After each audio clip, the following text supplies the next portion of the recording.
Ang bango niya mga be. Pag yung asawa ko talaga nagluto, ang sarap mga be. Ako kasi taga-kain lang, di ako marunong magluto niya. Marunong kain, hindi marunong luto. Akin na marunong kain, hindi marunong luto. Anyway, for today's video, ay tinatamad ako mag-voice over. Kaya ibo-voice over na natin dahil madami ako mga pending videos. Ito na nga pala. Nag-prepare na nga pala yung asawa ko nitong sibuyas at saka iring luya. Tapos may sili. Saan ka nagkuha ng sili? Sa taas? O, buntok. Buntok. Hindi pa. Tapos ito, meron na nga pala kaming binili na gayat-gayat na bawang. Ito nga pala sa Pure Gold niya nabili mga be. Meron nito, napaka ang bango niya, may bawang malamang. For the luto-luto nga lang pala siya dyan mga be. Tapos ito, mahugasan-hugasan ko. Huwag niyang pansinin, itong pansinin niya. Daddy, ano ito? Kamote, tupik, ano yan o? Ito daw, ito ginagamit niya. Ito yung parang kamote harina. Yes. 'Di ba merong rice flour, kamote flour, 'yon, kamote flour with Daddy Uncle sama nito kamote with Hindi pa. Chinese ketchup na hindi ko alam na may kasamang parang Kunti ng matamis. chili na may matamis. Ito na nga pala, nagaluto na nga pala yung asawa ko nito. Sinalang na nga pala niya yung mga kawawang crab na kagabi pa. Binukod namin tayo niluto namin kahapon. Oh, yes. Nakabukod yun. Pang sa amin to, yung malalaki, yung maliliit pang sa kanya. Abawi! Pero nga ni pala, munti ko nang makalimutan mag-intro. Magpapakilala nga pala muna ako sa mga hindi pa nakakilala dyan. Hi, it's me! I'm Sayami! Ang channel! Ano yun? Aso? Ay, sali ka ha? Paano yun? Paano yung meow? Ang chowlong!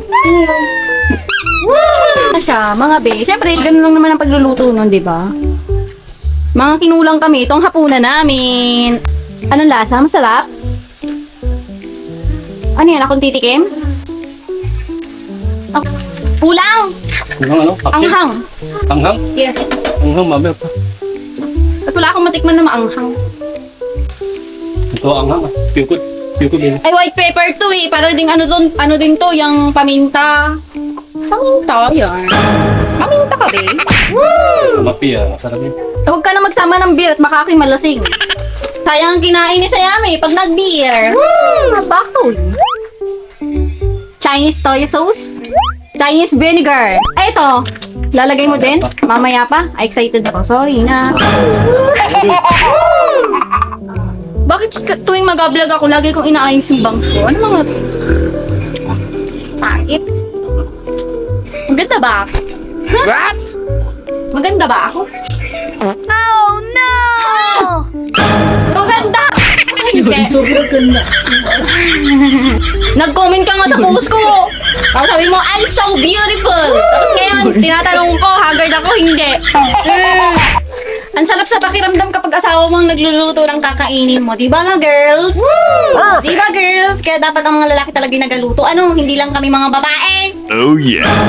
Pagkatapos, ilalagay ni Kim Johnny itong secret sauce niya na kanyang gawa-gawa. For the cooking, Johnny Boy. What?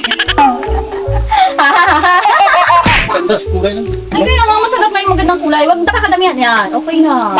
Nalagyan ko ng ketchup para wala lang. Mas maganda tingnan tapos mas makulay. Mas pulang-pula at masarap na masarap. Ang bango niya mga be. Perfect. Pag yung asawa ko talaga nagluto, ang sarap mga be. Ako kasi taga-kain lang. Di ako marunong magluto niyan. Marunong kain, hindi marunong luto. Akin na marunong kain, hindi marunong luto. Ama akin na ito, akin luto. Ano pa po ni ma? Wala pa po ni ma. Asawa, hindi ko ito luto lang. Pangifan! Totoo ba hindi? Huwag mo naman ako i-book. A few moments later. Wow! Luto na nga ni mga be at ready to eat na nga pala tayo. Pagpasensyahan nyo na yung ating mga background dahil napakagugulo. Sarap mga be! Musok-usok pa yan mga be. Buti pinaalala mo. Muntikan ko na makalimutan ang minom ng gamot.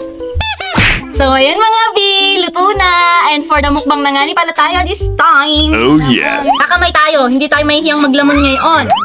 Ang sarap sauce pa lang ulam ng mga beef. Perfect.